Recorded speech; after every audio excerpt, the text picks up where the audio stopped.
Hey y'all, how is everybody? Hey, this video is nothing but UFO encounters. I've gotten several since I told you about my possible UFO encounter, and I think these that I've gotten in are fascinating, and we're just going to dedicate a whole video to UFOs. These stories are so good, I just cannot not share them with you. So let's get rolling. All right, here we go.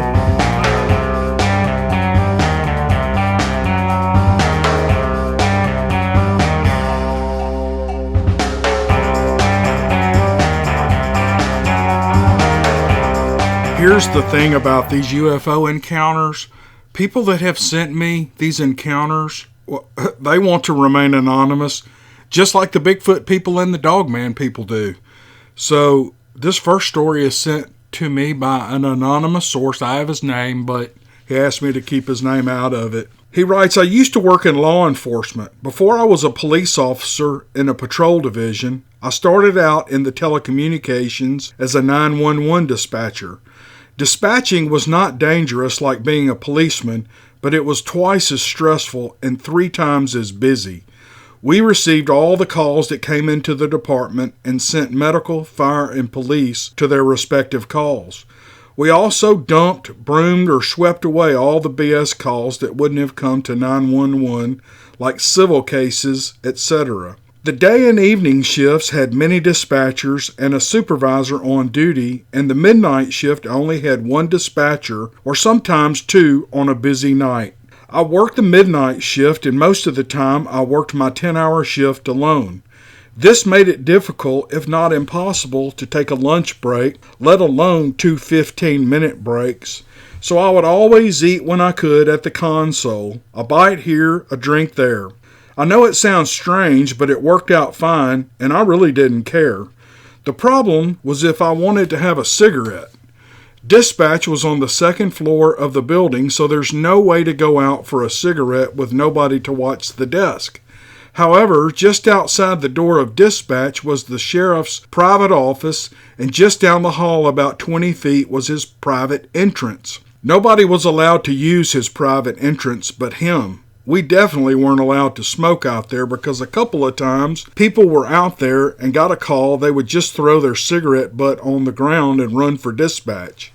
Most of us field stripped our smokes, came in and threw them in the toilet in the bathroom right off from dispatch. So one night it was really quiet and nothing had gone on for a couple of hours, and I heard the door open and in stepped a sergeant from the jail.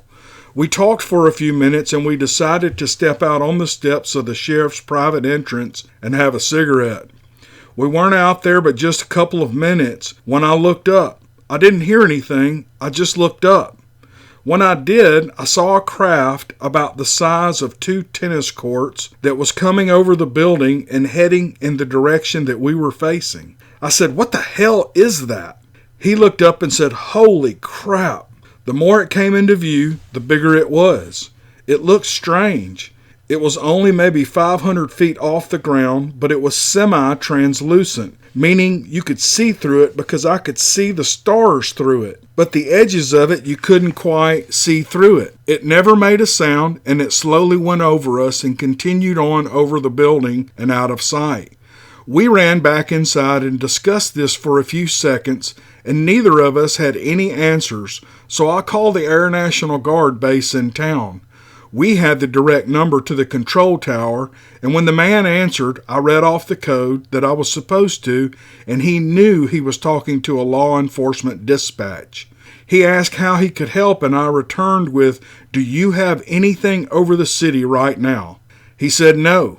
At the moment, I don't have anything over the whole state." I said, "Okay," and I hung up. I told the sergeant what was said, and we discussed it some more. He then asked me if I was going to write an incident report or log it into the computer. I said, "No, I have a wife and kids, and I like my job." He had the same concerns and circumstances, so he wasn't going to say anything either. I later went to a different agency and never spoke of this for probably 20 years. Man, these UFO things blow me away. And you know, I'm just not going to put any commentary behind them because I don't know anything about UFOs. But that's an awesome story, man. Thank you for sending it in. This next UFO encounter is from Tony, who lives in Southern California. And he writes, "It was the summer of 1997. I was about 11 years old. Our family had moved into a trailer park community for the summer. We rented across from my cousin's trailer, so we spent the summer riding our bikes and enjoying the community pool. Los Angeles can be pretty hot, so it was looking like a memorable summer with my brothers and my cousins. It was a July afternoon, probably around 5 p.m., and the sun was still out. I was sitting in the living room watching television, enjoying some dinner. I was accompanied by my 3 brothers. My mom was in the kitchen, and my dad had just arrived home from work. All of a sudden, our trailer was hit with darkness, like as if a shadow cast from above. It turned the living room from day into night. My oldest brother looked at me and said, 'Go look at what that is.' Being an 11-year-old full of energy, I ran out without thinking twice. I ran down the steps of the trailer, down onto the street. I looked up to see a huge triangle-shaped vehicle moving across the sky. It had no sound, and it just slowly glided across the sky. It was a metallic color and was triangle-shaped, but it was huge and completely silent. I screamed out, 'UFO!' and everyone came running out of the trailer. My family was out in seconds and caught a glimpse of the UFO as it headed west towards the Pacific Ocean. It seemed like seconds later the entire block was full of people outside looking up at the sky. Neighbors from all the other trailers were out in the street talking about what had occurred, all while looking up at the stars.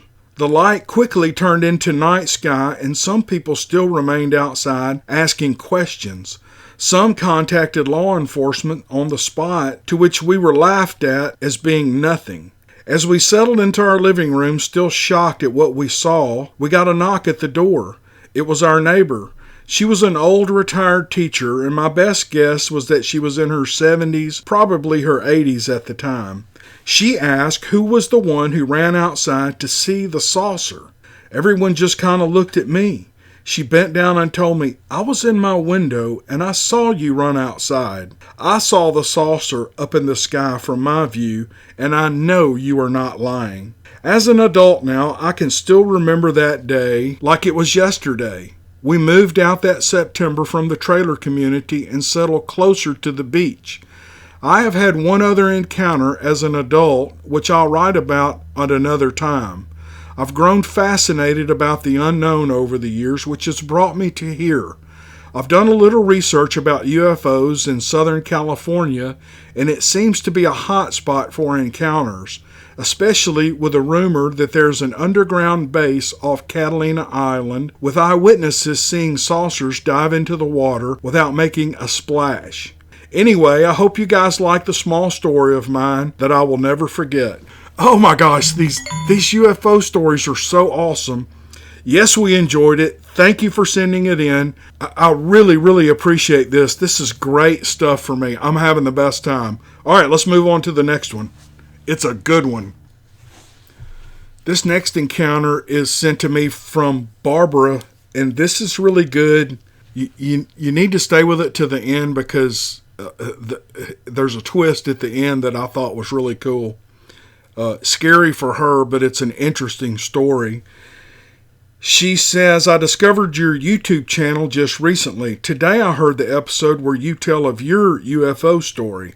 Since you have had an unexplainable experience, I think I will share mine with you." Okay, great. First, I have to tell you that I was raised in the country. I'm a country girl through and through. We had 50 acres of wood, bottomland, ponds, and a creek that I played freely in. I was born in the 50s when everyone played outside, especially us country children. I would get up, get dressed, grab a paper sack, throw in a sandwich and a Coke, get my .22 rifle, and I would hit the road. I might come home before supper, but only if I wanted to. I played all day in the woods. We had a spring I could drink from. I could sit so still, a buck would come up so close I could smell him, but he would never know I was there next to him. I was fearless except for 2 things. I could not step out of the woods into the bottomland alone to save my life. To go to the creek I had to cross the bottom, and I hated it. I would almost throw up when I had to do so. The other was being out in the dark. I could play outside after dark too, as long as I didn't step foot into the house. Once I went into the house, I would be so frightened to go back outside, I would break out in a sweat and get sick at my stomach. There's a reason I'm telling you this. I heard a lot of strange noises at night that Mom would say was mice or deer in the woods or whatever she could come up with to get me to go to sleep. I slept in the attic and the room had an opening to the rest of the attic. There was a couple of boards nailed across the hole. I would stare at it until I went to sleep, always afraid of something coming out of that big hole to get me. I had terrible nightmares of a big black panther-like cat with huge eyes chasing me from the bottomland up to my house. The nightmare was recurrent and I would wake up screaming. Now, in 1973, I was in my car driving from the area I grew up in to the little town I now lived in. I was coming around a curve and suddenly there was a cigar-shaped UFO to my left. It was matching my speed and the curve of the road. I freaked out. I slowed down and it slowed down. I sped up and it sped up. There were no windows or anything like that or lights that I could see, and there was no sound. Just a cylinder-shaped silver object beside me, following me. Then it suddenly shot straight up into the sky, faster than anything possible that I knew of then or now. I called the newspaper, the television station, and the sheriff's office to see if anyone reported anything like this or if perhaps a weather balloon had been in use. Nothing. Now we move ahead a few years. I grew into being an avid reader. I was at a bookstore and there was a display with a Whitney Strieber book. I walked over and picked up one of the books. When I saw the picture on the cover, I broke out in a sweat. I thought I was going to throw up on the floor or pass out. There on that cover of a book was a picture of the eyes of the black cat I had been having a nightmare about all my life, except it wasn't a cat. It was a gray alien. Let's just say the puzzle pieces started falling into place. As crazy as it seems, I think I have had experience with aliens. I'm not sure, but I may have been abducted as a child. The reason I say this is that I had a hysterectomy in my 40s. As I was coming out of the anesthesia, I said aloud, "Good! I'm glad I did this. Now they will not come after me anymore. I'm of no use to them now." That was buried so deep, I had to be put under for it to come out.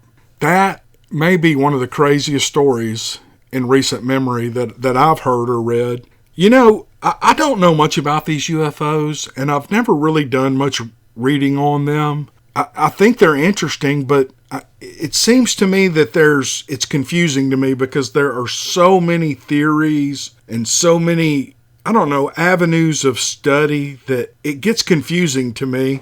That's why I really enjoy just reading these simple encounters, because I think you learn a lot from those kind of things more so than reading an expert's book. That's just me. That doesn't mean that's for everybody, but that's just a raw, intimate encounter that this woman had that came to the surface as she was coming out of anesthesia. I wonder if anybody else heard her say that. I assume they did. Maybe they're the ones that told her what she said. Thank you for sending that in. I think that was very brave of you. I feel for you. That must be wondering what happened in your childhood regarding these experiences must be hard to deal with. And I feel for you. And I really thank you and appreciate you for sending it in. Okay, that's going to do it for this video. Hope you guys like the UFO format. You know, we're going to shake it up every once in a while instead of talking about those old stinky, smelly, mean Bigfoots. Let's get some good comments on these UFOs. Man, this is good stuff. All right, we'll see you guys on the next one.